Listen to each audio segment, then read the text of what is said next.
Buenas noches. En este video les voy a mostrar una pequeña presentación donde se explica el concepto de clúster de alta disponibilidad. Posteriormente voy a grabar un segundo video para explicar de manera práctica cómo llevar a cabo la instalación, configuración y pruebas de un clúster de alta disponibilidad. ¿Qué es lo que vamos a estar viendo? Una pequeña introducción. Vamos a ver el concepto de clúster, los tipos de clúster que existen, las herramientas que vamos a utilizar para la práctica, que básicamente son tres: el CoroSign, el PaceMaker y el PCS. Y por último, les voy a mostrar un diagrama para explicar en qué va a consistir la práctica. ¿Cuál es la razón o por qué es importante que existan los servicios o los clústeres de alta disponibilidad? Fundamentalmente se debe a que la infraestructura tecnológica, las redes, los servicios y las aplicaciones son la parte esencial en las operaciones de negocios de las empresas. Y con el paso del tiempo, todos estos elementos, todos estos recursos se han convertido en críticos y esa es la razón de que se deban proteger. Es por ello que se ha vuelto necesario proveer mecanismos de alta disponibilidad que le permitan a estos recursos que son considerados críticos tener tolerancia a fallos y que sean capaces de mantenerse disponibles aún después de que ocurra alguna eventualidad. ¿Qué es un clúster? Un clúster esencialmente se puede definir como un conjunto formado por dos o más computadoras, donde normalmente estas computadoras son servidores y que se encuentran conectados en red, cuya función principal es proveer algún tipo de servicio de manera conjunta. Si se observa aquí el gráfico, lo que tenemos es un clúster compuesto por 4 servidores web que ejecutan la aplicación del servidor web Apache. ¿Qué es lo que podrían estar almacenando esos servidores web? Podría ser que este clúster almacene la página oficial de la organización o que almacene alguna aplicación web de misión crítica. Y del otro lado tenemos a los clientes que acceden al clúster. En este caso tenemos a un usuario analista.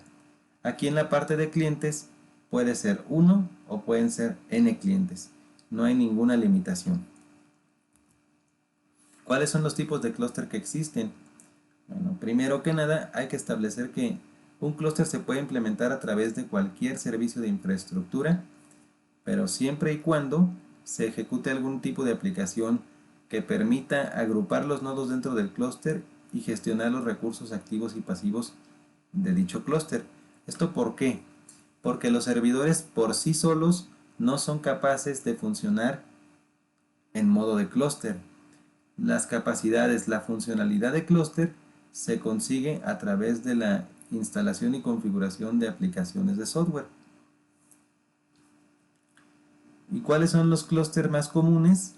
Tenemos el ejemplo de un clúster de replicación de bases de datos que consiste básicamente en que tenemos una base de datos maestra y un conjunto de nodos cuya función es realizar copias o réplicas de esa base de datos maestra, de tal manera que en el momento que la base de datos maestra quede fuera de servicio, esa misma base de datos pueda continuar en operación y se mantenga consistente y se mantenga íntegra a través de alguna de las copias hechas por alguno de los nodos. Otro ejemplo de clúster bastante común es el clúster para balanceo de carga. Este se suele utilizar mucho cuando se tienen dos o más enlaces de internet que son de diferente capacidad de ancho de banda. Se puede hacer un balanceo de carga para que determinados servicios salgan por un enlace y otros servicios salgan por otro enlace. Y también hay un tercer ejemplo que es el clúster de conmutación por error, que este se puede implementar a nivel de servidor de base de datos, a nivel de servidor web, se puede implementar a nivel de almacenamiento, etcétera, ¿no? Es en este tipo de clúster en donde nos vamos a enfocar porque en la parte práctica vamos a ver un clúster de conmutación por error aplicado a un servidor web. ¿En qué consiste básicamente el clúster de conmutación por error? Vamos a suponer que tenemos dos nodos, un nodo principal y un nodo secundario.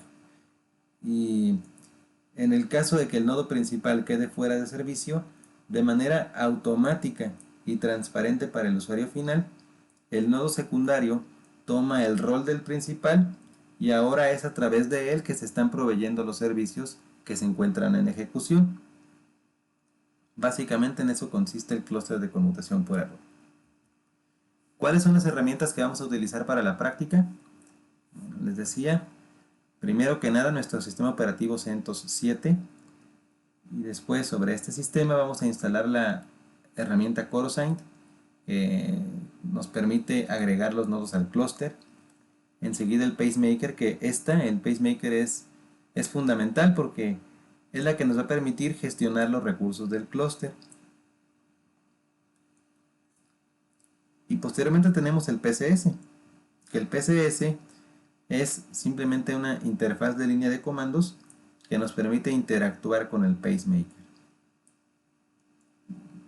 Y el cuarto elemento que vamos a agregar en el clúster son los recursos. Vamos a tener básicamente dos recursos. El primero de ellos va a ser este que dice IP address 2, que básicamente nos permite asignar una dirección IP virtual.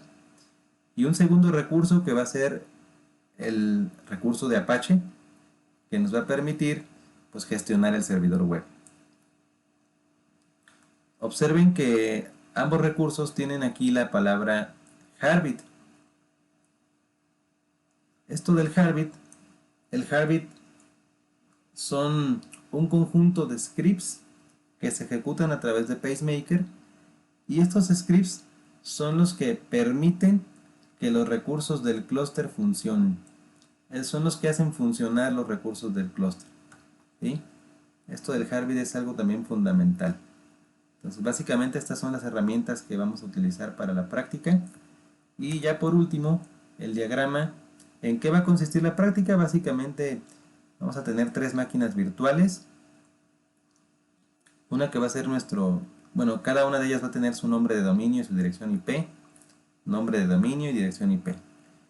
Y en esta de aquí, que la tenemos nombrada como el servidor maestro, aquí y en las otras dos, en las tres máquinas virtuales vamos a instalar el CoroSign, el pacemaker y el PCS.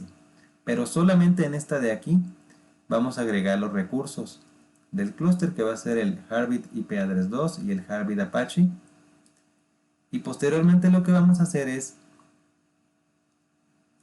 que a los usuarios finales se les va a otorgar una dirección IP virtual que va a ser la .50 y a través de esta van a acceder a los recursos independientemente que se encuentren en este servidor de aquí o en este servidor de aquí. Va a ser la misma dirección IP para acceder a cualquiera de los dos servidores.